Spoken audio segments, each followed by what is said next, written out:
Once we have successfully configured our indexers, the next component of Splunk is searched.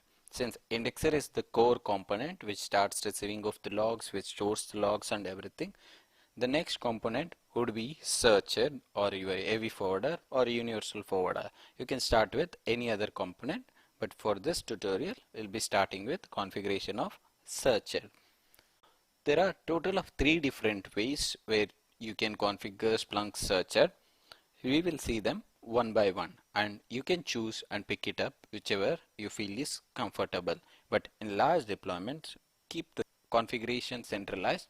I would always recommend to edit the configuration files and understand what is changing when you click or modify any changes using web or CLI. Let's see all the 3 methods, that is web, Splunk CLI and editing configuration files.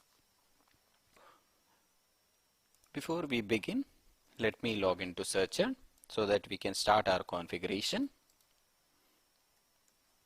We're running on HTTPS on port 8000.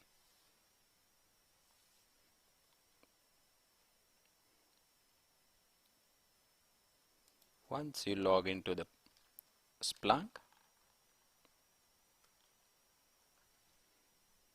the web component is the easiest part. Probably you can start with modifying all the configuration using web, but since I'll be going through other 2 methods also, it's good to understand which configuration gets reflected or which file is holding the configuration that you are modifying using web. So that said, we'll start configuring our searcher or the component of our Splunk to act as searcher. To configure Splunk Enterprise Instance as a searcher, click on Settings, go to Distributed Search under Distributed Environment.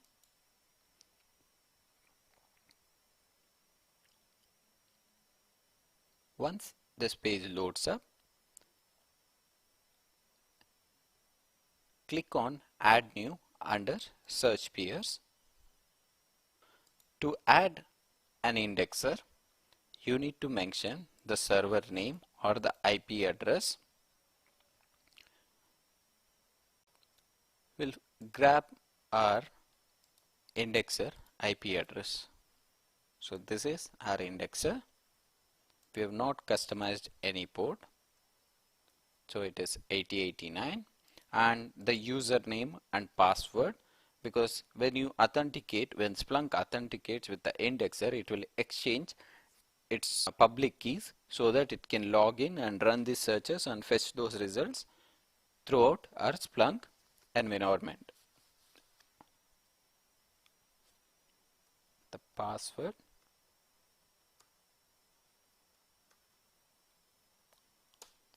enter. As you can see, we have successfully configured a Splunk instance to act as searcher. The Splunk instance name is by default the host name. We can configure them as indexes. We'll see at a later stage how we can rename Splunk instance name. For now, to validate, go to your search and reporting app that we are successfully set up. And also when you set up, we get couple of screens. So one is our URI, the second one is the host name. This gives us a quick picture that our configuration was successful. Replication should be successful. In a matter of time, it will turn successful. Similarly, if this belongs to any cluster label, no, as of now. Health status, it seems healthy. And any health check failures in recent time, none. And the status of this indexer is enabled. If you want, we can disable it. Similarly, we can delete or quarantine the actions. As soon as we see status up, and it means that is successful. To verify, go to search and reporting app.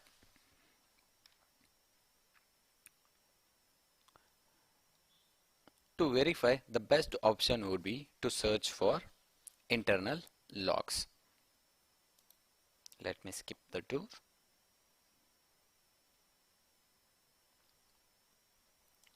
So this is our search bar. We know couple of basic searches that we have performed in our early part of tutorial, and we have gone through all these menus and functionalities. So I'll directly jump into writing a query. It will be a simple query. Index is equal to internal. I'll check for last 15 minutes because within 15 minutes we have configured our indexer. We have got like 5000 events. As you can see, there are two hosts in our internal index. One is our searched, the other one is our indexer. To better understand these values, we can check the host name or we can replace the host name on our indexer.